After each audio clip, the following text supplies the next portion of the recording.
Speaking of apex predators, we'd be remiss not to talk about one 10th Planet phenom, Grace Gundrum, submitting Pati Fontes at Fight to Win, 155, new champion, via Dead Orchard, coined by one of our earliest guests, Nate Orchard.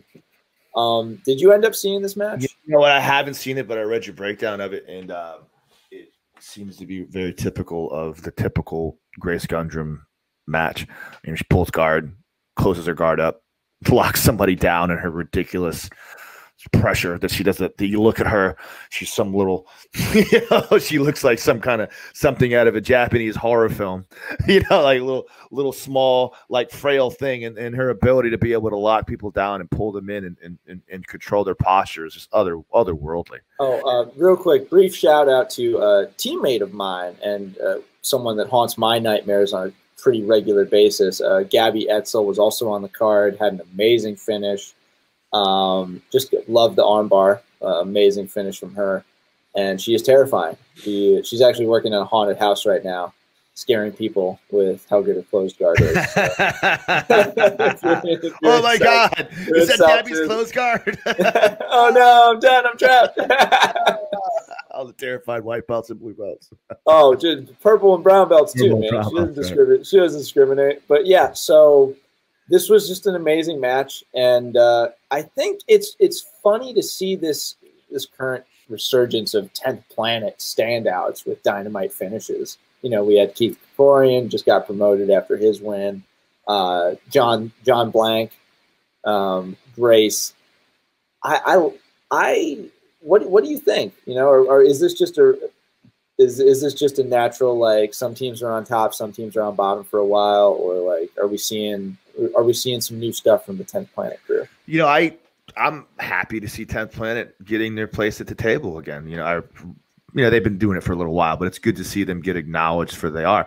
I was just talking to, I remember who I talked to the other day, but I was talking about the fact that, 10th Planet is now starting not just to be the submission only type guys, even though this was a submission only match, but you're starting to see them pop up in ADCCs. You're starting to see them pop up in regular tournament styles with points and things like that. And it's cool to see a system as evolved as Eddie Bravo's become accepted as real jiu-jitsu, because a lot of people for a long time just kind of thought, oh, geez, that 10th Planet thing, that's just some stoner offshoot of jiu-jitsu that Eddie Bravo put together to market to the counterculture to get people involved. I mean, Grace Gundrum's a force of nature. Like, Thor is a force of nature.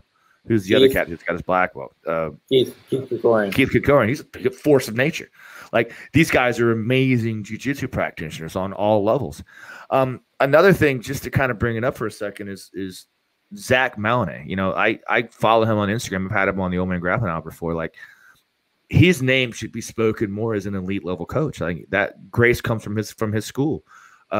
Zach, Thor comes from his school. John Blank from school. He's got another guy, Zach Maloney or something. I forget not his name. Actually, what's his name?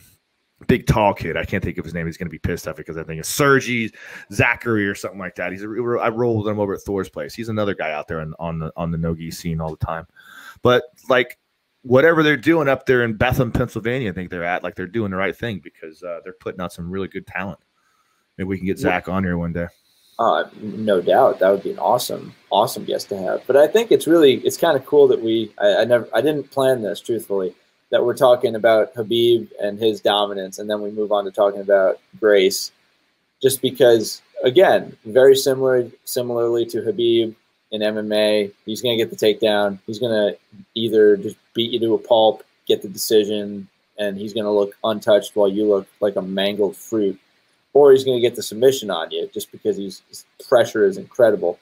With Grace, same thing. You're going to end up in her closed guard, then you're going to end up in her rubber guard, and then you're going to end up in the Dead Orchard or a triangle or some such bendy trickery.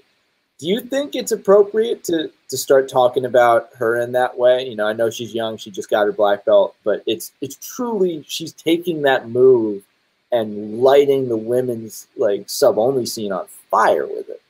Well, I mean, Pati Fontes is ridiculous, and she's no joke. Yeah, she's no joke. She's been, yeah, I mean, she's been competing at a very high level for a long time. I think Grace, how old? She's only 18. She's just a baby. I think she's either 18 or 19. 18 or 19, still, though, that's still just a child. You know, she's another one of the new breed of grappler that has been starting from that young age where they learn at an accelerated pace, and now they're becoming adults. I mean, they have literally forgotten more about jiu-jitsu than we'll ever know. It's just a part of who they are because they learn at that period where their bodies and brains are designed to absorb information. And now she's out there showing what she's got. I'm excited for the future to see what she has to bring. I still, you know, in my heart of hearts is the freaking old school guy that I am. I'd like to see a traditionalist that I am. I'd like to see her win an ADCC or win an IBJJF just to kind of show that she can do it in the points game, so she doesn't get labeled as that submission-only girl. But I think she's completely capable of doing that. I think that this is a dick thing to say just because I know she's 10th Planet and I know it's not her bag. But whenever I see a high-level 10th Planet guy, and we had Nate on, and he talked about this a little, but I want to see him throw on the gi.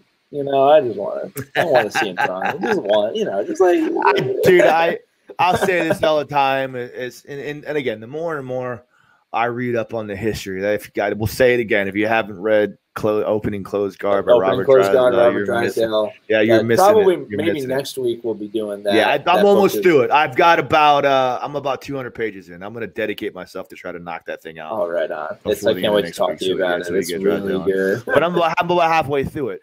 But the more and more I'm reading on it, the more and more I'm realizing that it's all the same shit. The people that like to draw distinctions, you're just being blah, it doesn't make a difference.